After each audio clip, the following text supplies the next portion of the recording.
प्यारे दोस्तों, अस्सलाम वालेकुम। Welcome to second part of HTML learning course. इसमें हम लोग हेड जो है उसको सीखेंगे। हेड का जो टैग है उसके अंदर हम कौन सी डिटेल्स ऐड करते हैं। सही है, तो चलिए शुरू करते हैं। इस वीडियो को हम शुरू से दोबारा स्टार्ट करेंगे कोडिंग।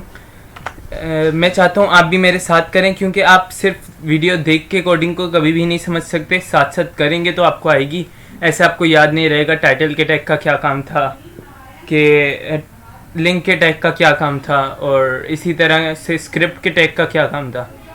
तो इस वीडियो में हम लोग CSS कैसे एम्बेड करते हैं अपने HTML पेज के अंदर, और जावास्क्रिप्ट को कैसे एम्बेड करते हैं अपने वेब पेज के अंदर, वेबसाइट के अंदर, वो सिखाऊंगा। टाइटल वगैरह सिखाऊंगा, और एक और ख़ास चीज़ लाइव प्रीव्यूइंग, वो भी सिखाऊंगा मैं आपको लाइव प्रीव्यू कैसे करते हैं। अच्छा, तो शुरू करते हैं इस वीडियो को थोड़े से कोड के साथ। सबसे पहला टैग तो आपको पता है HTML का होता है, मगर मैं आपको एक और टैग बता दूं उससे पहले आप लिख लें !डॉक टाइप HTML। ये इतना ज़रूरी नहीं है। चलें HTML से हम स्टार्ट करते हैं। HTML लैंग्वेज, ये लैंग्वेज जो लिख रहे हैं हमने पिछली वीडियो में देखा था, ये एक एट्रीब्यूट है। लैंग्वेज इंग्लिश,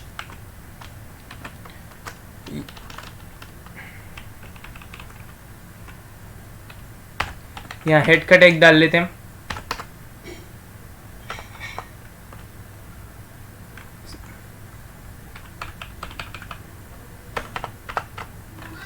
यहाँ बॉडी का टैग डाल लेते हैं। ये हमने बॉडी का टैग डाल लिया। अब ये जो हमारे पास हेड का टैग है, इसके अंदर आज हम हेड का टैग समझने जा रहे हैं ना, तो हेड के टैग के अंदर हमारे पास 4 टैग्स होते हैं। एक टैग है मेटा, दूसरा टैग है टाइटल, तीसरा टैग है हमारे पास लिंक, चौथा टैग है स्क्रिप्ट। स्क्रिप्ट का टैग आप बॉडी के अंदर भी यूज़ कर सकते हैं, करते हैं मतलब हम लोग कुछ जगहों पे, और हम लोग स्क्रिप्ट का टैग हेड में भी यूज़ करते हैं। मैं आपको बताऊंगा क्या वजूहत हैं। तो सबसे पहले हम आज मेटा के टैग को नहीं समझेंगे। मेटा का टैग जब हम SEO समझेंगे तब समझेंगे। मैं इसके बारे में थोड़ा बहुत आपको बता देता हूँ। मेटा का टैग जो है वो हमारी वेबसाइट की SEO के लिए होता है। जैसे मैं अब इस पे आके सर्च करता हूँ सफ़र ट्यूब,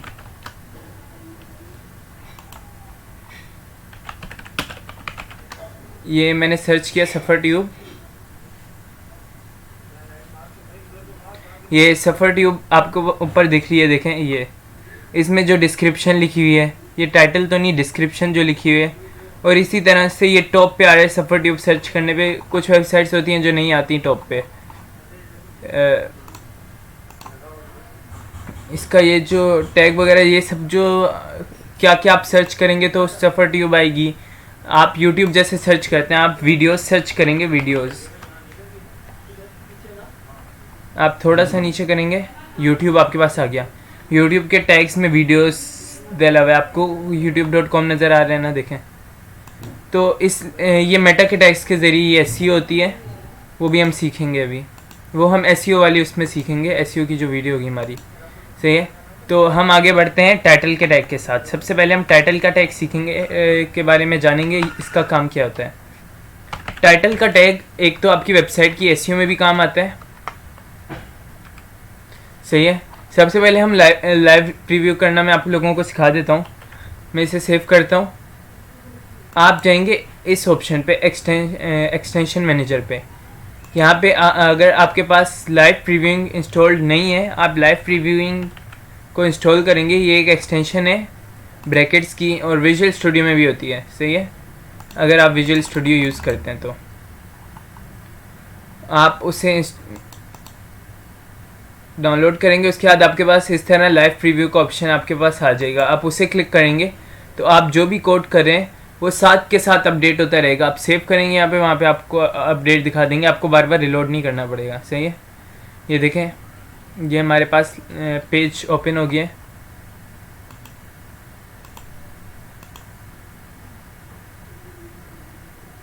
ये लोड हो रहा है, थोड़ा टाइम ले रहा है। जब तक हम कोड करते हैं,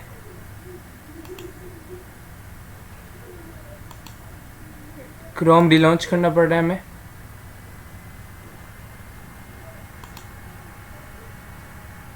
ये अभी अच्छे से ऑप्शन काम नहीं कर रहा, तो चलते हैं हम डायरेक्ट ही कर लेंगे, इतना कोई मसला तो नहीं है, आप भी जानते हैं। टाइटल का क्या काम है, मैं आपको टाइटल के बारे में बता रहा था, सही है। टाइटल के ज़रिए आप अपनी वेबसाइट का मेन मतलब जो वेबसाइट का टाइटल ही ऐड करते हैं, मैं उससे क्या बोलूँ, हेडिंग अलग चीज़ होती है, ये टाइटल ही आप ऐड करते हैं इसका। तो जैसे टाइटल हमारा है HTML लर्निंग कोर्स। हमारा टाइटल थोड़ा बड़ा होना चाहिए, इतना भी छोटा नहीं होना चाहिए, तो हम आगे लिख लेंगे सफ़र पी कोड। अब हम इसे सेव करते हैं। अब मैंने आपको वेबसाइट गूगल पे सर्च करके दिखाई थी, youtube.com सर्च हो गया। चलें हम कोई और वेबसाइट कर लेते हैं, सफ़र ट्यूब। आपको ये जो दिख रहा है यहाँ से लेकर यहाँ तक, ये आपकी वेबसाइट का टाइटल होता है। अब मैं आपके सामने वेबसाइट को ओपन करता हूँ, तो देखिए ये सेम टाइटल आपको यहाँ नज़र आएगा। ये टाइटल आपको होम पेज पे गूगल में भी नज़र आता है और ऊपर टॉप पे नज़र आता है, सही है। तो आप समझ गए होंगे टाइटल का क्या काम है। टाइटल का काम है आपकी वेबसाइट को एक नाम देना, आपके वेब पेज को एक तरीके से नाम देता है ये टैग। इसका ओपनिंग क्लोजिंग दोनों टैग्स होते हैं, सही है। और इसके ज़रिए आपकी वेबसाइट की एसईओ भी होती है। आपकी वेबसाइट गूगल पे जो शो होती है उसमें टाइटल के ज़रिए शो होती है, सही है। अगला हमारा टैग है लिंक का, जो हम समझ रहे हैं लिंक का टैग। लिंक का टैग बहुत काम आता है, बहुत चीज़ों में काम आता है। इसका एक एट्रीब्यूट होता है रिलेटेड, REL। इसमें आप देख सकते हैं ये बहुत सारी चीज़ें हैं, ऑल्टरनेट, ऑथर वगैरह वगैरह वगैरह। इसमें स्टाइल शीट, आइकन अभी मेन है जो हम समझेंगे, सही है। इसके अलावा टैग्स भी आप इसके ज़रिए ऐड कर सकते हैं। स्टाइल शीट और आइकन अभी हमने समझना है इन दोनों के क्या काम है। सबसे पहले आइकन जो है, ये आपकी वेबसाइट को का एक लोगो ऐड करता है। आपकी वेबसाइट में जो आपको ऊपर टैब दिया होता है उस पर, ये टैब पे जो आपको गूगल का लोगो दिख रहा है, ये आइकन के, ये लिंक रिलेटेड आइकन के ज़रिए सेट हुआ हुआ है। जैसे अब मैं आगे रिलेटेड आइकन HREF, ये है हाइपर रेफरेंस, सही है। हाइपर रेफरेंस होता है, इसके ज़रिए आप कुछ भी एम्बेड करते हैं। मैं ये वाली फ़ाइल जो है डाउनलोड 5 JPG, इसको मैं PNG कर देता हूँ।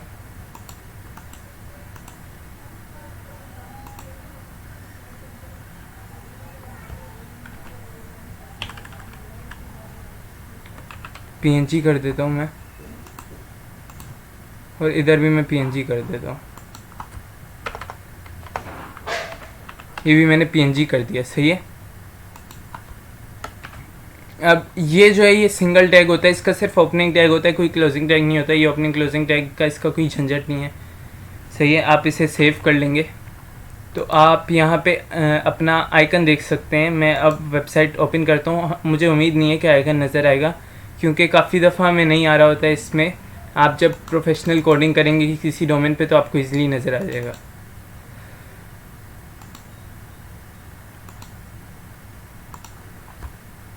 मैं इसे ओपन करता हूँ।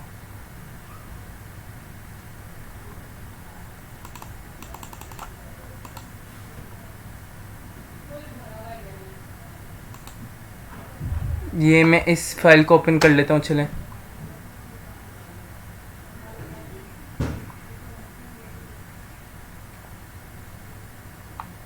ये देखें, आपको आइकन नज़र आ रहा है PNG फाइल की वजह से, JPG में नहीं आता। आप कोशिश करें आप PNG फाइल यूज़ करें तो आपको ये आइकन भी नज़र आएगा और आपको ये टाइटल भी नज़र आ रहा है, आप देख रहे हैं, सही है।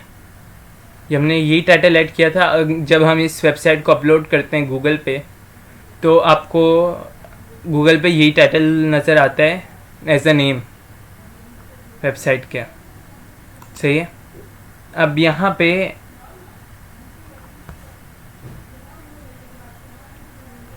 एक टैग होता है हेड के अंदर ही स्टाइल का, सही है। ये टैग आपको सिर्फ हेड के अंदर ही नहीं मिलेगा, आपको मिलेगा ये टैग उसके अंदर भी, बॉडी के अंदर भी आप इसे इस्तेमाल कर सकते हैं। स्टाइल का टैग होता है CSS की कोडिंग के लिए। ये अभी हम लोग CSS नहीं समझ रहे, इसलिए मैं छोटा सा एक कोड लिख देता हूँ इसके लिए। स्टार्च नहीं, चलें बॉडी लिख देते हैं, बॉडी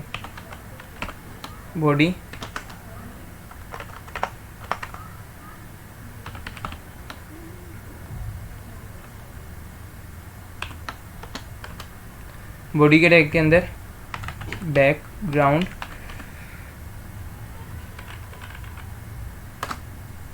कलर हम ब्लैक कर देते हैं। ये एक छोटी सी कमांड है, ये अभी मैं आपको समझा नहीं रहा, मैं आपको बता रहा हूँ कि हम CSS कैसे एम्बेड करते हैं, वो मैं अभी आपको आगे बताऊँगा। ये देखें बैकग्राउंड का कलर ब्लैक हो गया, सही है। ये हम CSS की कोडिंग HTML के अंदर ही कर पा रहे हैं, मगर ये इतना प्रोफेशनल वे नहीं है। तो आप क्या करते हैं, यहाँ पे एक नई फाइल क्रिएट करते हैं, style.css। ये आप जितने भी पेजेस बनाएं, ये आप वो वाली CSS इसमें लिखते हैं जो आप सारे पेजेस में कॉमन चाहते हैं।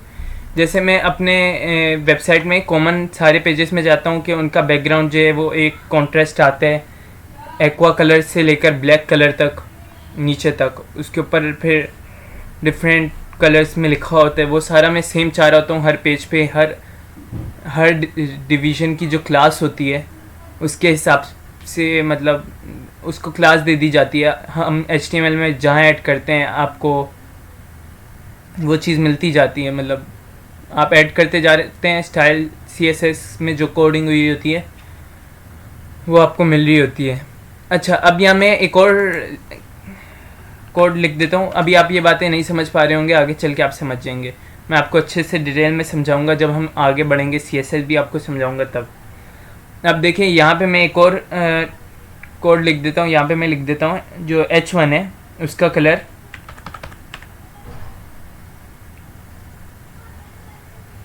उसका बैकग्राउंड कलर कर देते हैं एक्वा, और उसका कलर कर देते हैं ब्लैक। अच्छा, आप कलर कोड्स के ज़रिए भी कलर्स ऐड कर सकते हैं अगर आपको इन कलर्स में से कोई नहीं चाहिए तो। मैं इसको सेव कर लेता हूँ। अब मैं अगर उसमें इंडेक्स में जाके बॉडी के अंदर H1 का टैग डालता हूँ और इसमें लिख देता हूँ HTML कोर्स पार्ट 2। अच्छा, मैं आपको रिकमेंड करूँगा जो आपके वेबसाइट का टाइटल है वही आपकी H1 की हेडिंग हो। ये हम SEO में समझेंगे क्या वजह है, क्या वजूहत हैं जिनकी वजह से मैं ये कह रहा हूँ। ये आपकी बेहतर SEO के लिए मैं कह रहा हूँ, सही है। हम इसे सेव कर लेते हैं, तो आप देखेंगे कि आपको कोई रिज़ल्ट नज़र नहीं आएगा। H1 तो हमने लिख लिया, H1 आपको कोई कहीं नज़र नहीं आ रहा क्योंकि बैकग्राउंड भी ब्लैक है, H1 भी ब्लैक, सही है। तो अब हम क्या करेंगे, हम चाहते हैं कि ये जो स्टाइल की शीट है ये इस इंडेक्स की शीट के साथ, इंडेक्स की फाइल के साथ कनेक्ट हो जाए, सही है। तो हम क्या करेंगे, यहाँ पे लिंक का टैग जो मैं आपको कह रहा था, लिंक रिलेटेड में हम एक और चीज़ समझेंगे, वो थी स्टाइल शीट। हमने स्टाइल शीट ऐड कर दी, स्टाइल शीट, और यहाँ पे फिर हम हाइपर रेफरेंस एम्बेड करने के लिए होता है किसी भी वेबसाइट को वगैरह वगैरह को, मतलब आप किसी भी URL के ज़रिए किसी चीज़ का एम्बेड कर सकते हैं। जैसे अगर मैं कोई फाइल आइकन पे लगाना चाहता था तो मैं वेबसाइट का यहाँ URL डालता, तब भी वो आ जाती। और अब हमारे पास इसी फोल्डर के अंदर, मिसाल के तौर पे अगर यहाँ एक और फोल्डर होता, उसका नाम रख देते हैं IMGS, सही है, इमेजेस, और इसको मैं अगर इमेजेस में ट्रांसफ़र कर दूँ डाउनलोड को, सही है। अब आप देखेंगे, मैं इसे सेव करता हूँ, एक मिनट पहले मैं इसको hyper reference equals to style CSS, सही है। ये भी मैंने आपको बताया था, लिंक का टैग जो है वो एक ही टैग होता है।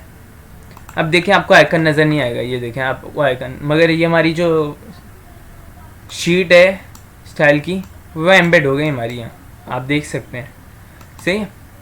ये आपको एम्बेड हुई नज़र आ रही है। हमने दो टैग समझ लिए, टाइटल का और लिंक का। अब हमारा एक ही टैग रह गया है स्क्रिप्ट का, सही। स्क्रिप्ट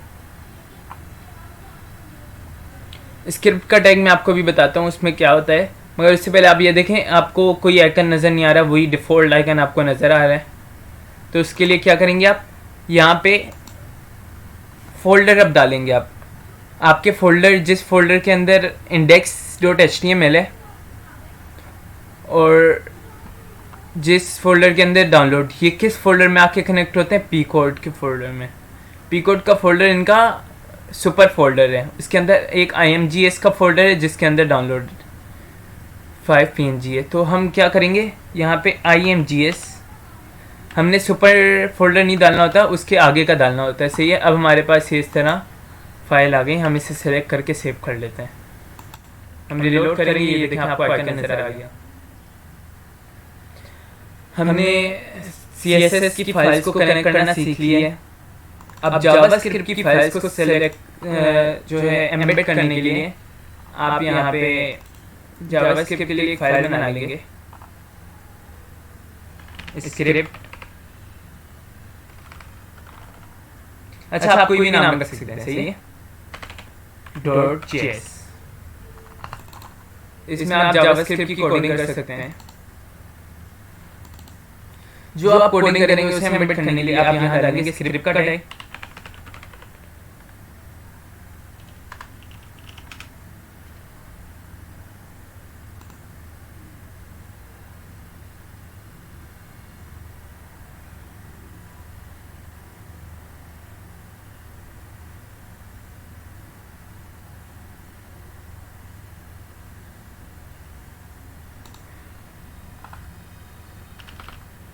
उसके बाद आप टाइप डाल के आप यहाँ करेंगे टेक्स्ट अपॉन जावास्क्रिप्ट, सही है।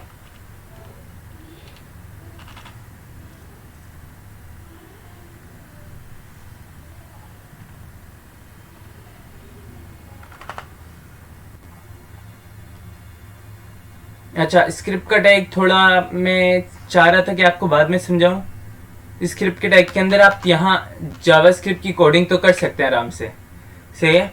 और कनेक्ट करने के लिए इसमें href का टैग यूज़ नहीं होगा, हाइपर रेफरेंस का ना। इसमें अलग टैग्स होते हैं, मैं आपको वो भी अलग एट्रीब्यूट्स होते हैं, मैं आपको वो भी बताऊंगा। अभी मतलब आपको ये कॉम्प्लिकेटेड लगेगा आगे अगर मैं आपको बताता हूँ, और वीडियो भी लंबी हो जाएगी। हम कोर्स के लिए प्लेलिस्ट क्यों बना रहे हैं, ताकि वीडियोज़ लंबी ना हो, आप आहिस्ता आहिस्ता करके हर चीज़ समझ जाएं। तो इसलिए मैं नहीं चाह रहा कि आज स्क्रिप्ट के टैग को हम इतने डिटेल से समझें। अभी आप ये समझ लें, स्क्रिप्ट के टैग के ज़रिए ही हम एम्बेड करते हैं ये script.js को, और स्क्रिप्ट के टैग के ज़रिए ही हम जावास्क्रिप्ट की कोडिंग इसके अंदर करते हैं। ये ओपनिंग क्लोजिंग दोनों टैग्स होते हैं। तो आपको मैं एक और चीज़ दिखाना चाह रहा था, देखें, ये हमारी वेबसाइट है pcode.sites.com.pk।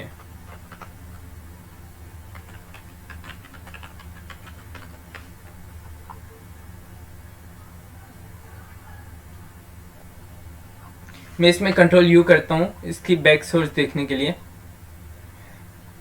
अच्छा, तो आप यहाँ पे देखेंगे मेटा के टैग्स हमने किए हुए हैं उसके लिए, SEO के लिए। इसमें एक व्यू पोर्ट का टैग होता है, थोड़ी सी चीज़ें ऐसी हैं जो SEO के लिए नहीं होती, बाकी तकरीबन ये SEO के लिए होता है। ये देखें आप, SEO के लिए तकरीबन होता है। ये शॉर्टकट आइकन भी आपको मैं बताता हूँ इसका क्या काम है। आप जब आप ये भी डाल लें, सही है, शॉर्टकट आइकन का रिलेटेड शॉर्टकट आइकन, और सेम ही इमेज डाल लें आप। इससे ये होता है, जब भी कोई वेबसाइट होती है और आप उसका शॉर्टकट बनाते हैं, जैसे इस वेबसाइट का हम शॉर्टकट अगर ये ऑप्शन दे रहे तो नहीं दे रहा, चलिए मैं आपको बता देता हूँ। आपको मोबाइल में वेबसाइट में ऑप्शन मिलता है यहाँ मेन्यू पे जाके कि आप उसका ना होम पेज पे शॉर्टकट डाल लें। आप होम पेज पे उस शॉर्टकट को क्लिक करते हैं, आपके पास वेबसाइट ओपन हो जाती है।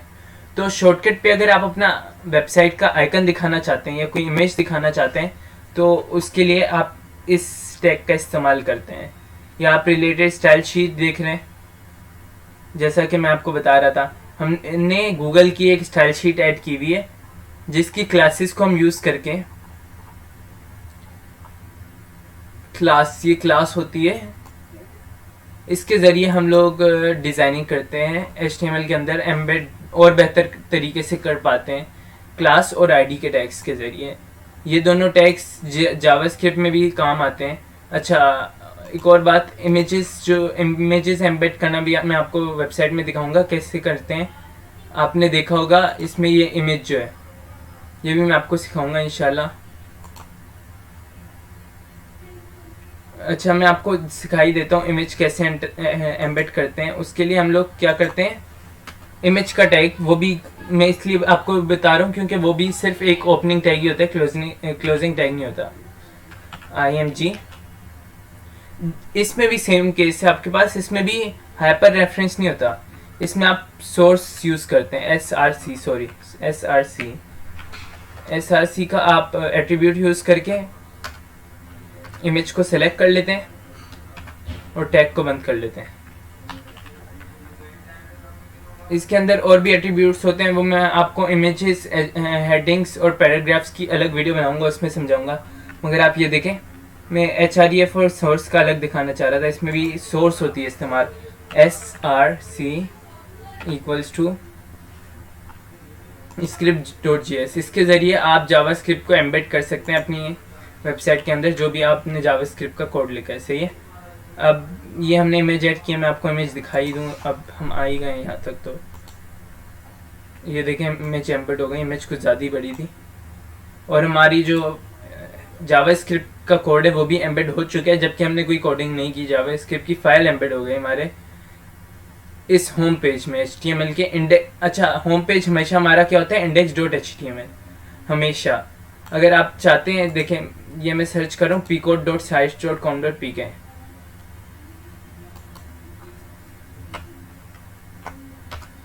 ये इसका जो असल में फाइल होती है ना इसके अंदर जिसमें हमने कोडिंग की होती है, वो होती है index.html। असल में हमने HTML नहीं की, हमने .php में की है। तो आप देखें सेम पेज ही खुल के आ गया हमारे पास। जब आप index.html या index.php टाइप करते हैं ना, तो ये आपके पास से खुद ही रिमूव हो जाता है आपके डोमेन में से। वो आपको मैं अलग कोर्स हम स्टार्ट करेंगे इंशाल्लाह, वो आगे बढ़ के, ये बहुत हम आगे की बातें कर रहे हैं। तो अब मिलते हैं इंशाल्लाह नेक्स्ट वीडियो में, जब तक के लिए अल्लाह हाफिज़। वीडियो काफ़ी लंबी हो गई है।